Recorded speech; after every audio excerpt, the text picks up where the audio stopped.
police department to do something about this.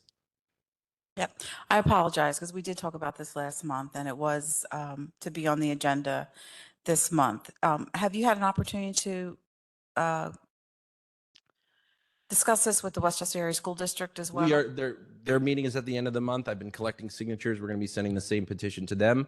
We're going to be working with both, but they can't like the Westchester School District can't install flashing signs. They can't direct the police department. They can do some things. You can do some things. Sure. But if we want to prevent someone from getting hit tomorrow, the fastest way to well, obviously not tomorrow. You have to vote the next voting session. But if we want to solve this as soon as possible, like there is already a police officer that is there sometimes. Because I've spoken with the officer Ziders. They is a personal decision that they made to be there because they see it as dangerous. So, I mean, I've seen the police be there. I don't understand why they can't be there for an hour or like pretty much a half hour, 45 minutes in the morning, 45 minutes in the afternoon until the school district is able to address this issue themselves. We all have to work together to keep these kids safe. Yeah, we'll make sure that this is on the agenda next month so that we can discuss it in more detail. Thank you. Thanks.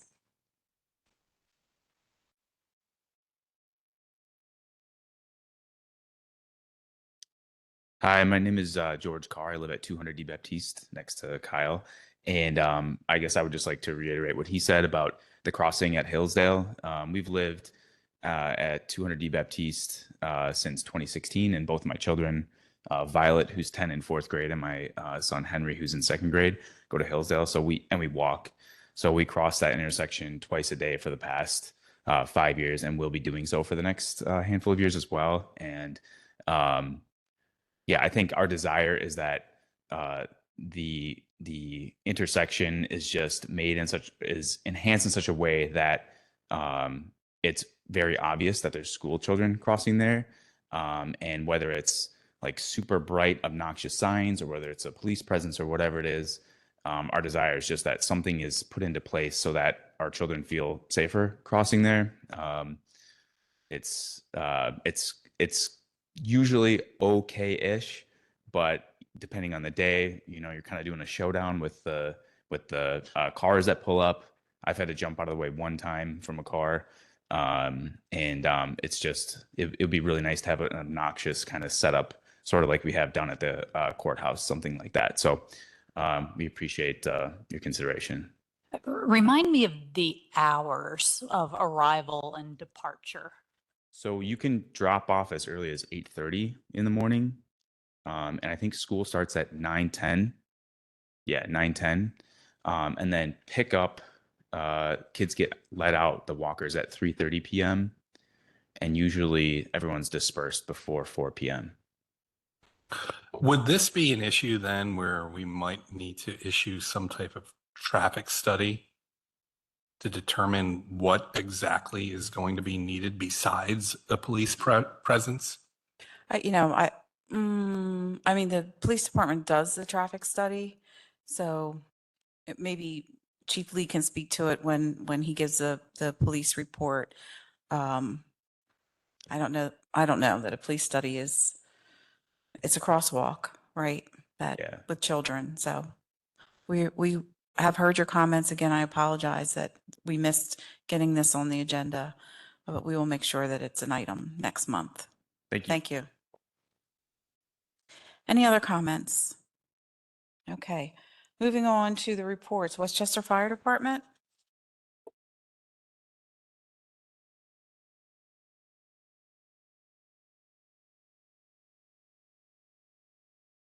Good evening, Justin McClure, Assistant Fire Chief. Council has the department's report for February 2025. Just of note, call volume actually is slightly decreased from this time last year, which is a good thing. You'll see that February 16th, we have a comment in there. We answered numerous calls due to the high winds that were in the area, both in the borough and the 5 surrounding municipalities. And finally, the ladder truck remains out of service while repairs continue to be completed. Slow but steady progress. They're currently working on the body repairs to the cab. And then once that's done, they're going to move on to the motor. But we do not have an estimated time of restoration, so we will continue to pay for the lease on the loaner. Questions? I have none. Oop. Okay. Thank you. Thank you. Moving on to the police department, Chief Lee.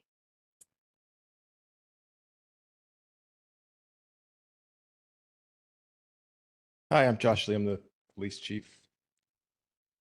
February 15th was National School Resource Officer Day. And in the graphic there, the photo there, we see Officer Donkin, who's at Henderson High School. Officer Donkin's been with the police department for 7 or 8 years now, and he's been at Henderson for the last 2. Remind you that that's a newer program. He's our first SRO through the School Resource Officer contract that we have with Henderson, and 2 thumbs up as far as that program goes. Everything's going great. I meant to mention that last month when it was actually in February, but since this is February's report, just want to mention that and give a little kudos to Officer Norm Donkin. Before we get to crimes reported, I also want to note just yesterday I received a check from the American Kennel Club, a program called AKC Reunite.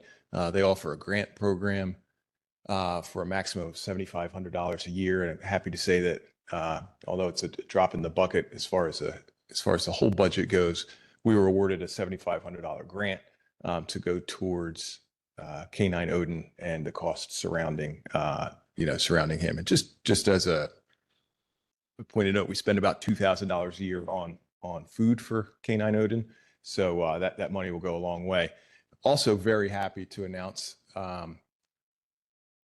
Actually, I'm going to wait on next month for that. But I have another exciting announcement when it comes to K9 Odin.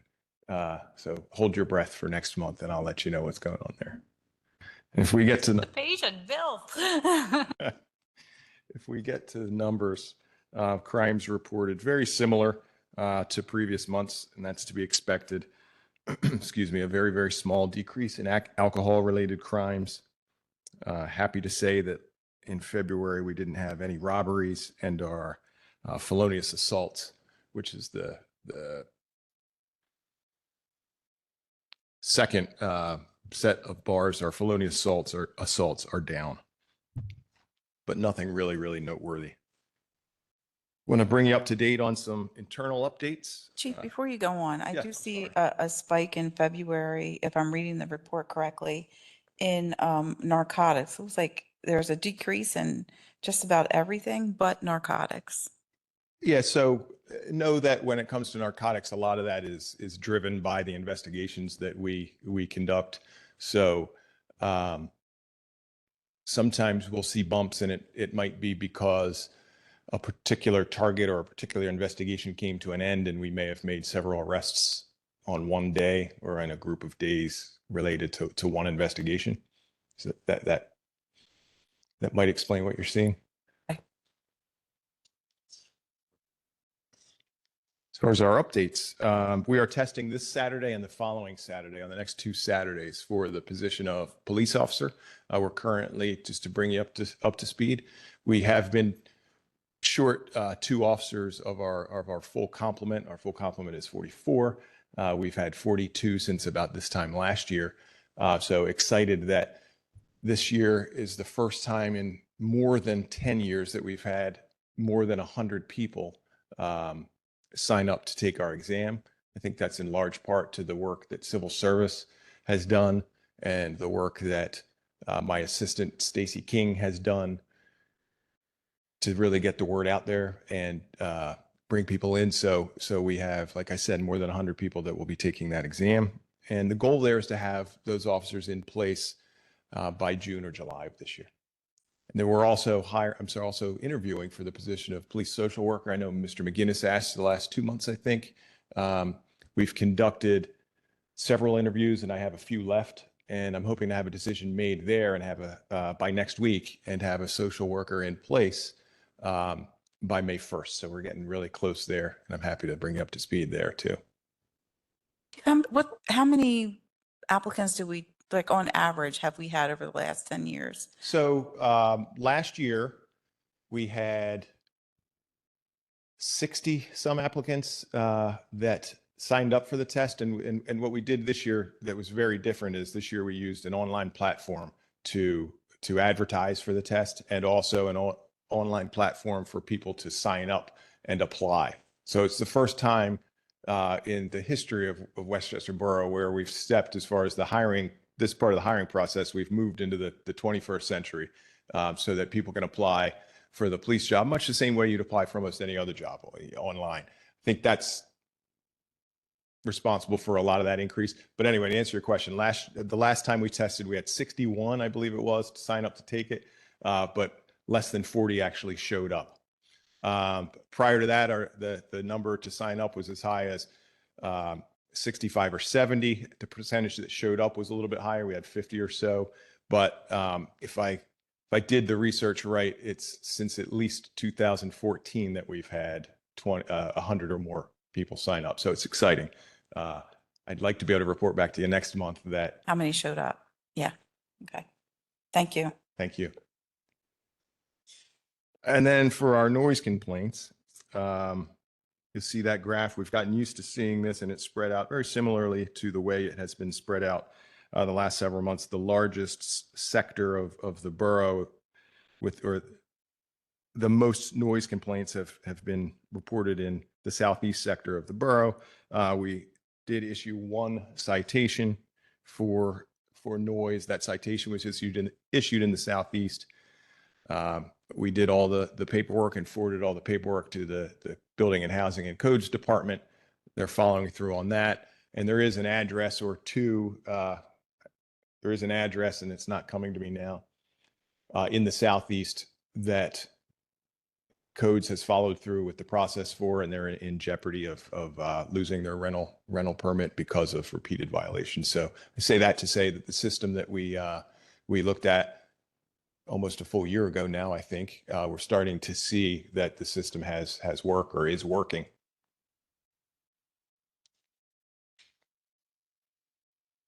And that's all I have. Any other questions? Any questions? Are we allowed, like, I know it wasn't on the agenda, but are we allowed to ask like your thoughts on the crosswalk conversation? You can ask anything you want to ask, sure. Are you asking for my thoughts? You answer. I think I would invite anybody that has a concern to discuss with me offline. I make myself available. If whomever wants to talk, we could certainly talk offline. You mentioned stuff about traffic studies, this and that. Somebody mentioned something about crosswalk or something similar to what the county did on West Market Street. A little different there because that's a mid-block crosswalk. Borough was actually in opposition to that. The county did that on their own. That's created some headaches and has caused some injury there. So that's very different, I think. Although it's a good idea, but it's different. I don't think that would necessarily solve the problem as the residents see it on Bradford Avenue.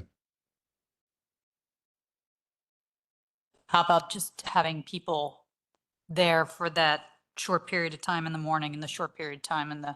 Yeah, so we're there. The residents would probably know better than me, to be honest with you, but we are there on occasion. We can't be everywhere at once, and we try to rotate where we're going to be with our staffing. There are more than 75 bus stops in the borough, and some of them are problematic. To answer this now, but something to think about is if we can have someone posted there understanding some of the concerns that have been raised as far as, crossing a street to get to the school. Sure. Yeah. Please don't get me wrong. Please know that it is at the top of our priority list. Certainly, children's safety is at the top. So we are at about 99% efficiency and doing about 99% of what we can be doing there. And I'll strive to get to 100 there for the residents, if that's fair to say. All right. Thank you. Thank you. Okay. Do we have a question? Hi, Lisa Kearns, West Biddle Street. Just two things piqued my interest, Chief. The DUI spike. Any particular concern about that or reason for that? It's just time of the year, phase of the moon. Phase of the moon. Okay, phase of the moon. And the noise complaints. The northwest section seems to come in a strong second all the time. Is there a particular area or complex or something that's the focus, or is it pretty well spread out. One or two residents that calls often. It's a very acute. Gotcha. So it's pretty localized into it. Cool. Thank you. Any other questions? All right, moving on to good fellowship.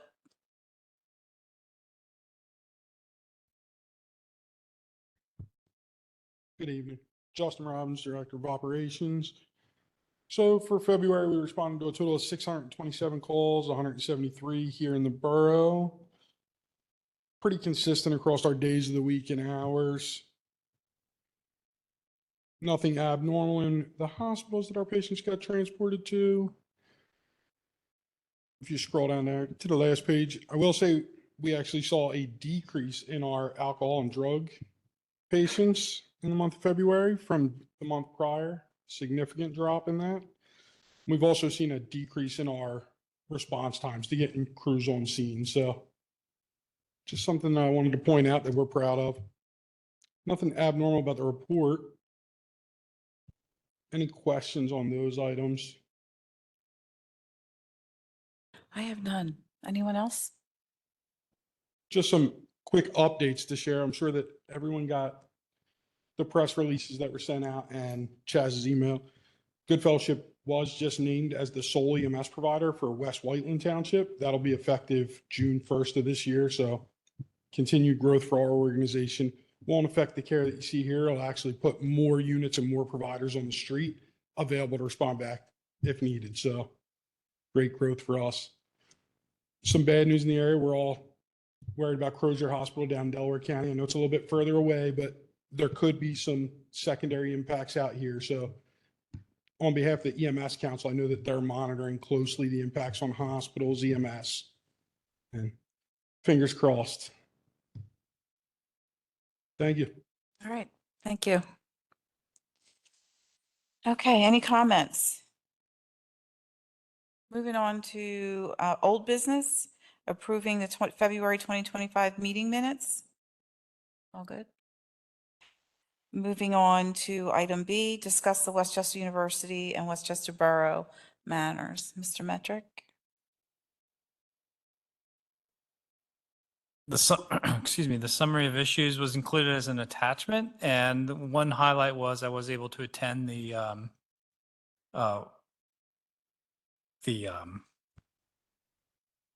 office, Westchester Campus Office of Off-Campus Housing. I got that wrong.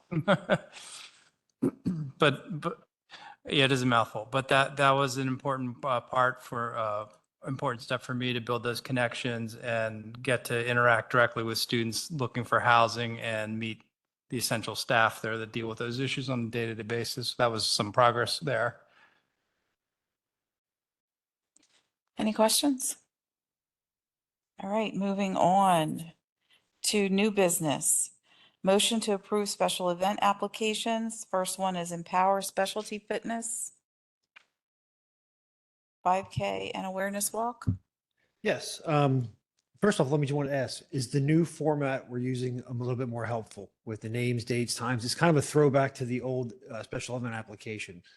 But you guys asked for some more information that I could drag from the website to give to you guys without actually just printing out the website. Cool. Number one is a standard Southwestern Loop 5K. No issues, no concerns. They provide all the information they need. Everything seems to be in order. Number two is an annual event on the 200 block of North Church Street. It is supported by the police department. It is an annual police event at the FOP. No issues or concerns. And then number three is a repeat event from last year. It is an organized walk that starts at the new Chester County Courthouse over on Market Street and wraps its way down to Everhart Park, where they have a speaker and lunch afterwards. Again, no issues, no concerns. I've been in conversations with Sergeant Malicki. No issues. Question I had was like the police memorial, that's an annual event. The 5K run, I think that's a new event. We haven't seen that before. The first number one, the Empower. Yeah. That's a new event. Yes. that's a new one. Yes. And the Power Place Academy, I heard you say that that's a new one, but do we know, like, is it a It actually- fundraiser or what is it for? It It's is a for church. the March for Life, the Citizens for March for Life organization. And it actually is a repeat event. Last year was their first year. Okay. It was literally the exact same setup our walk as last year, basically to duplicate. Those are my only questions. Okay. Thank you. All right, thank you. Moving on to item number 7, other business. Seeing none, we will adjourn at 6:23. Thank you.